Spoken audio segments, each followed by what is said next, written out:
आप देख रहे हैं हमारा YouTube चैनल दी सच्चा भारत और आज के इस बुलेटिन में आपका स्वागत है। राजधानी जयपुर में बच्चों को पतंग लूटना महंगा पड़ गया। दरअसल जयपुर के भट्टा बस्ती थाना इलाके में पहाड़ी पर पतंग लूटने के चक्कर में 4 बच्चे चट्टानों के बीच फंस गए। सूचना मिलते ही सिविल डिफेंस और भट्टा बस्ती थाना पुलिस मौके पर पहुंची। कड़ी मशक्कत के बाद सिविल डिफेंस की टीम ने बच्चों को सुरक्षित पहाड़ी से नीचे उतारा। जानकारी के मुताबिक भट्टा बस्ती थाना इलाके में पतंग लूटने के चक्कर में पहाड़ी पर बच्चे चढ़ गए। इस दौरान बच्चे ऊंची पहाड़ी पर चढ़कर चट्टानों के बीच फंस गए और नीचे उतरना मुश्किल हो गया। बच्चों ने पहाड़ी पर चिल्लाना शुरू किया। बच्चों की चीख पुकार सुनकर स्थानीय लोगों ने मौके पर पहुंचकर पुलिस और सिविल डिफेंस को सूचना दी। सूचना पर पहुंची सिविल डिफेंस की टीम ने रेस्क्यू ऑपरेशन शुरू किया। करीब 3 घंटे की कड़ी मशक्कत के बाद बच्चों को सुरक्षित नीचे उतारा गया। बिहार में आरजेडी नेता श्याम रजक का दावा, नीतीश सरकार गिराना चाहते हैं। 17 जेडीयू एमएलए लालटेन थामने को तैयार। एयरलाइंस बिजनेस पर आई टाटा की नजर, खरीदी एयर एशिया की 32.67% हिस्सेदारी। दिल्ली में हवाला कारोबारियों के ठिकानों पर इनकम टैक्स ने मारी रेड, 14 करोड़ कैश हुआ जब्त। केंद्रीय संस्कृति और पर्यटन राज्य मंत्री प्रहलाद सिंह पटेल ने कहा, जबरन और धोखाधड़ी वाले धर्मांतरण पर स्थायी प्रतिबंध होना चाहिए। राष्ट्रपति रामनाथ कोविंद आज वीडियो कॉन्फ्रेंसिंग के जरिए प्रदान करेंगे डिजिटल इंडिया पुरस्कार। सिख संगठन ने गुरु गोविंद सिंह जी की जयंती को सार्वजनिक अवकाश घोषित करने को लेकर सुप्रीम कोर्ट में दायर की याचिका। केंद्र सरकार ने की बड़ी कार्रवाई, उज्बेक महिलाओं का यौन उत्पीड़न करने वाले कस्टम अधिकारी को सरकार ने दी सेवानिवृत्ति। जम्मू कश्मीर में आतंकियों के साथ सुरक्षा बलों की मुठभेड़ 12 घंटे जारी, एक आतंकी ने किया सरेंडर। कोरोना वायरस के चलते देश में नए स्ट्रेन के मरीजों की संख्या हुई 7। इंग्लैंड से लौटी मेरठ की 2 साल की बच्ची निकली पॉजिटिव। किसान आंदोलन के बीच किसान संगठनों और सरकार के बीच आज 7वें दौर की होगी बैठक। दोपहर 2 बजे विज्ञान भवन में होगी चर्चा। तो दोस्तों, ये थी बीते घंटे की कुछ प्रमुख खबरें। भारत और फ्रांस की वायुसेना का संयुक्त युद्धाभ्यास जनवरी के तीसरे सप्ताह में प्रारंभ होने जा रहा है। ये युद्धाभ्यास जोधपुर व इसके आसपास के क्षेत्र में होगा। जोधपुर के एयरबेस पर जल्दी सुखोई के साथ साथ भारत के राफेल और फ्रांस के राफेल भी आएंगे। यहाँ मिलकर सबका संयुक्त युद्धाभ्यास होगा और ये 6 साल बाद वापस मौका होगा जब राफेल जोधपुर आएंगे। इससे पहले जब फ्रांस ने राफेल टेस्टिंग के लिए भेजे थे तो जोधपुर आए थे और अब जनवरी के तीसरे सप्ताह में सुखोई के साथ यहाँ युद्धाभ्यास करेंगे। अजमेर बॉलीवुड अभिनेत्री व टीएमसी सांसद नुसरत जहां ने ख्वाजा गरीब नवाज की दरगाह पर हाजिरी दी, जहां उन्होंने दरगाह के खादिम सैयद शकीर हाशमी ने जियारत करवाई। नुसरत ने जैसे ही दरगाह परिसर में स्थित शाहजहानी मस्जिद में प्रवेश किया तो वहां प्रशंसकों में उनके साथ फोटो लेने की होड़ मच गई। इस दौरान नुसरत ने कहा कि उन पर हमेशा गरीब नवाज का करम रहा है। वह लगातार ख्वाजा गरीब नवाज की दरगाह पर आती रही है, जहाँ उनकी गरीब नवाज की दरगाह पर बेहद आस्था है। धौलपुर में डकैत केशव गुर्जर गैंग का पीछा कर वापस लौट रही जिला पुलिस की क्यूआरटी गाड़ी का अगला टायर फटने पर तालाब साई से जाने वाले गजपुरा मोड़ के पास बेकाबू होकर जंगलों में पलट गई। गाड़ी में बैठे आरएसी के 4 जवान गंभीर रूप से घायल हो गए। दुर्घटना से मौके पर चीख पुकार निकल गई। मौके पर पहुंची बाड़ी सदर थाना पुलिस ने घायल जवानों को बाड़ी राजकीय चिकित्सालय पर भर्ती कराया। उधर हादसे की खबर सुनकर एसपी केसर सिंह शेखावत बाड़ी चिकित्सालय पहुंच गए। चारों जवानों के गंभीर चोट आने पर चिकित्सकों ने प्राथमिक उपचार देकर जिला अस्पताल के ट्रॉमा सेंटर रेफर कर दिया।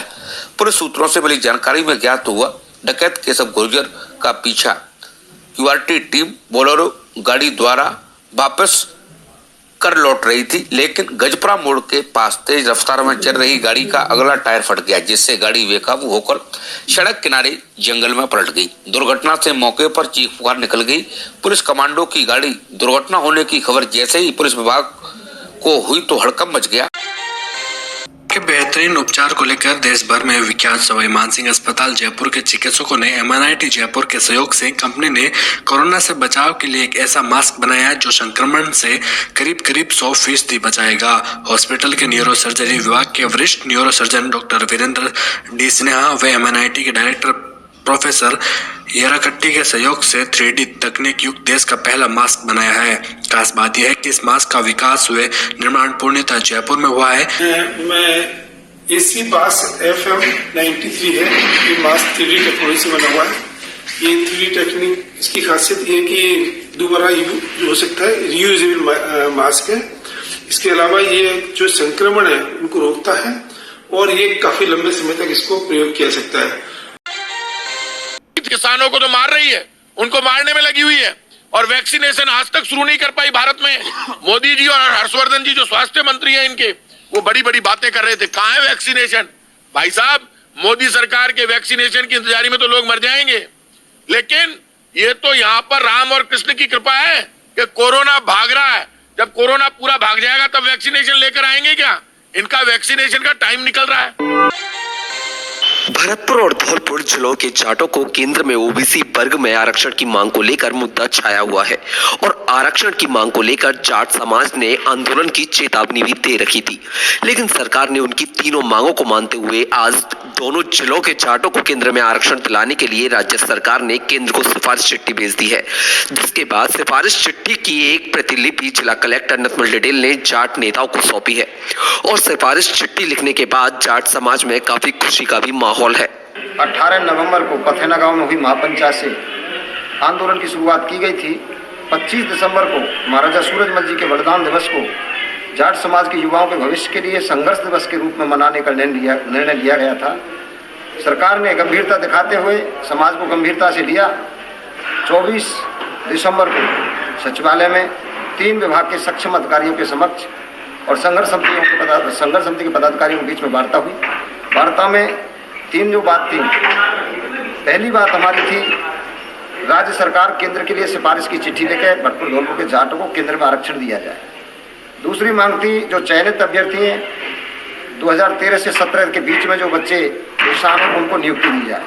तीसरी मांग 2017 में और 16 में जो मुकदमे आंदोलनकारियों पर लगे वो मुकदमे वापस लिए जाए। तीनों मुद्दों पर सरकार से वार्ता हुई, तीनों मुद्दों पर सहमति बनी थी। सरकार ने जो वायदा किया उस वायदा को पूरा करते हुए आज केंद्र के लिए सरकार ने जो चिट्ठी जारी की है, इसके लिए माननीय मुख्यमंत्री जी का और राज्य सरकार का हम धन्यवाद देते हैं। सरकार के साथ कई दौर की वार्ता हो चुकी है। 1 तारीख को मीटिंग हुई, 3 को मीटिंग हुई, 5 को मीटिंग हुई।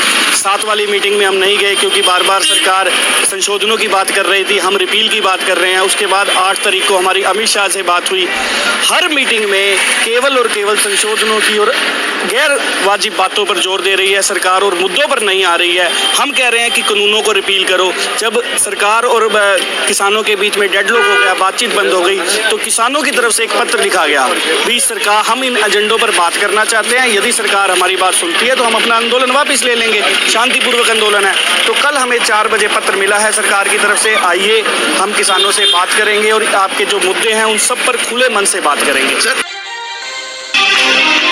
भाजपा और जेडीयू के बीच सुलग रही आग में राजद ने अब आग में घी डालने का काम किया है। राजद के वरिष्ठ नेता उदय नारायण चौधरी ने मुख्यमंत्री नीतीश कुमार से कहा कि वे तेजस्वी को सीएम बनवाएं। बदले में राजद उन्हें 2024 के चुनाव में पीएम उम्मीदवार के रूप में सामने लाएगी।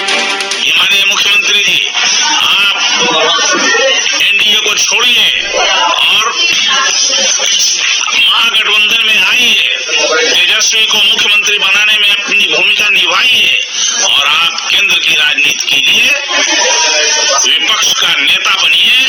आपको सब लोग आपको समर्थन दे देगा। ये प्रस्ताव देकर राजद ने एक तीर से 2 शिकार करने की कोशिश की है। वो नीतीश की अगुवाई में भाजपा को केंद्र में रोक पाएगी और बिहार का शासन भी हासिल कर सकती है। नेता प्रतिपक्ष तेजस्वी यादव ने पहले ही कह दिया है कि बिहार में मध्यावधि चुनाव होंगे। वहीं कांग्रेस सांसद अखिलेश प्रताप सिंह ने कहा है कि भाजपा की ओर से की जा रही फजीहत के बाद नीतीश कुमार को इस्तीफा दे देना चाहिए। गौरतलब है कि बीजेपी ने अरुणाचल में जेडीयू को तगड़ा झटका देते हुए 6 विधायक तोड़ लिए हैं, जिसके बाद से ही दोनों दलों की तल्खियां सुर्खियों में है। चूंकि नीतीश भाजपा के समर्थन से सीएम बने हुए हैं, तो मौजूदा हालात में पार्टी ने फिलहाल शांति और भाजपा से दूरी बनाए रखने का निर्णय किया है। बल संख्या की बात करें तो बिहार विधानसभा में फिलहाल एनडीए के पास 125 विधायक हैं, जिसमें बीजेपी सबसे बड़ी पार्टी है।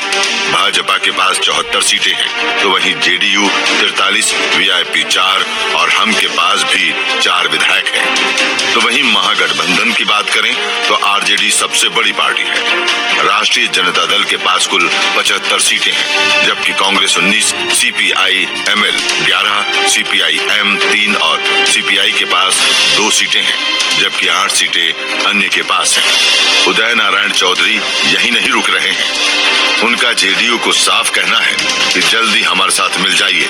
अगली बार केंद्रीय कैबिनेट में चिराग पासवान को शामिल कर भाजपा आपके जख्मों पर नमक लगाकर और कुरेदेगी।